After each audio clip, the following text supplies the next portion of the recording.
अस्सलाम वालेकुम दोस्तों, मैं चंदा जुनैद आज दोबारा से हाजिर हुई हूँ हकीकत पर मबनी एक नई स्टोरी लेकर। दोस्तों, अगर आपको मेरी ये स्टोरी पसंद आए तो मेरे चैनल को ज़रूर सब्सक्राइब कीजिएगा। दोस्तों, जो स्टोरी मैं आपको सुनाने जा रही हूँ ये हमारे साथ हमारे एक सब्सक्राइबर ने शेयर की है। ये स्टोरी वाकई बहुत दिल दहला देने वाली है। चलिए ये स्टोरी सुनते हैं खुद उन्हीं की जुबानी।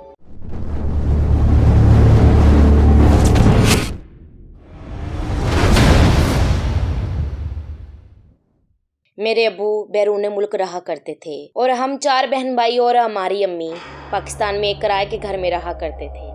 हमारे घर में एक बहुत बड़ा दरख्त हुआ करता था। उस दरख्त की शाखें हमारे सहन में फैली हुई थी। एक दिन मेरी अम्मी ने उस दरख्त की कुछ डालियां काट दी। जिस दिन उस दरख्त की कुछ डालियां कटी, उससे कुछ दिन बाद मेरी वालदा बीमार रहने लगी।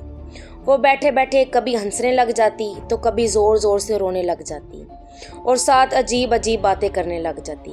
हम सारे हैरान थे कि उस दरख्त के कटने के बाद ये अम्मी के साथ क्या हो रहा है। मेरी नानों को शक हो गया था कि उन पर जिन्नात का साया है। मेरी नानो एक दिन मेरी वालदा को लेकर एक आलम बाबा के पास पहुंची। उस आलम बाबा ने मेरी नानों को बताया कि कुछ दिन पहले इस औरत ने एक दरख्त काटा है।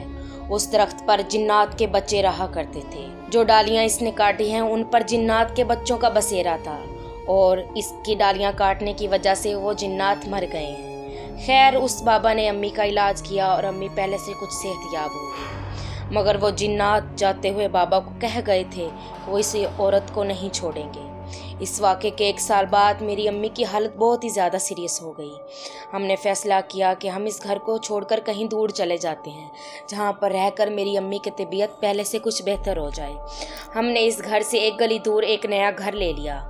शुरू में तो वहाँ कभी कोई हादसा नहीं हुआ था, मगर आहिस्ता आहिस्ता उस घर में भी हमें तरह तरह की मुश्किलात पेश आने लगी। जो घर हमने किराए पे लिया था उस घर में भी अब अजीबोगरीब आवाज़ें आने लगी थी। अक्सर अम्मी वाले कमरे की खिड़की के पास साया नजर आया करता था। इस वाक़ये के 21 दिन बाद मेरी अम्मी की मौत हो गई। तब मेरी सबसे बड़ी बहन 21 साल की थी। इस हादसे ने हम सबको लाचार करके रख दिया था। हम सब बच्चे हुआ करते थे। हमारे पास हमारी नानो रहा करती थी। अम्मी के मौत के बाद वो आवाज़ें आती ही रहती थी। ऐसा लगता था जैसे कोई ऊंची ऊंची आवाज़ में रो रहा है। अक्सर कपड़ों पर खून के छिंटे नजर आया करते थे। मेरी बहन ने कई दफ़ा अब्बू को बताया कि इस घर में जिन्नात रहते हैं, मगर उन्होंने कभी भी हमारी बात पर यकीन नहीं किया। एक दिन मेरी नानो सो रही थी कि अचानक उन्हें महसूस हुआ कि बाहर कोई औरत रो रही है। उन्होंने उठकर दरवाज़ा खोला।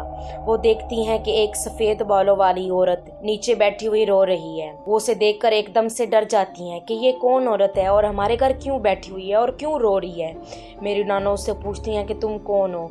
वो अजीब चेहरे वाली सफ़ेद दांतों वाली औरत उठकर उन पर हमला कर देती है कि हम सब बहन भाई सो रहे होते हैं। हमने नानो की चीखने की आवाज़ सुनाई देती है।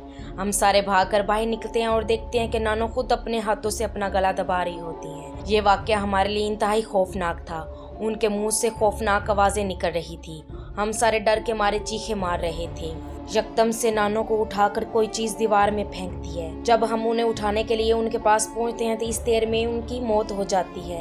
ये वाक़या एक वाक़ये के बाद दूसरा होने वाला बड़ा वाक़या था। इस वाक़ये के बाद हमारी एक हमसाई हमें एक पहुंचे हुए आलम के पास ले गई जो कि जिन्नात को कैद किया करते थे, और हमारे अब्बू इतनी देर में घर आ गए थे और उन्हें भी यकीन हो गया था कि इन हादसों के पीछे कोई ना कोई वजह ज़रूर है। मेरे अब्बू और हम सब बहन भाई उस आलम के पास पहुँचे। उन्होंने उन जिन्नात को हाजिर किया और हमें उन्होंने अपने पास बैठाया और कहा, तुम लोग खामोश रहकर इन जिन्नात की बातें सुनो। वो आलम काफ़ी देर उन जिन्नात को हाजिर करने के लिए पढ़ाई करते रहे। एकदम से आवाज़ आई, मैं किसी को नहीं छोड़ूंगी। उन जिन्नात ने खुद तस्लीम कर लिया था कि हमने 2 औरतों का कत्ल किया है। अब हम बाकी घर वालों को भी मार देंगे। उस औरत ने मेरे बच्चों को मारा है, मैं उसको बर्बाद कर दूंगी। उन जिन्नात की ऐसी खौफनाक आवाज़ें सुनकर हम सारे डर के मारे रो रहे थे और माफ़िया मांग रहे थे कि हमें माफ़ कर दो। इस आलम ने बहुत ही होशियारी के साथ उन जिन्नात को कैद कर लिया। इस तरह हम सब की जान बच गई, मगर वो जिन्नात मेरी अम्मी और मेरी नानों की जान ले चुके थे। इस वाक़े के बाद हमने घर बदल लिया और अब हम खुशहाल ज़िंदगी गुजार रहे हैं। दोस्तों, अगर आपको मेरी ये स्टोरी पसंद आए तो मेरे चैनल को ज़रूर सब्सक्राइब कीजिएगा और इस तरह की मज़ीद हॉरर स्टोरीज देखने के लिए हमारे चैनल को सब्सक्राइब करें और बेल आइकन को दबाएं ताकि हर आने वाली वीडियो सबसे पहले आप तक पहुंच सके। तो हमें याद रखिएगा। अल्लाह निगहबान।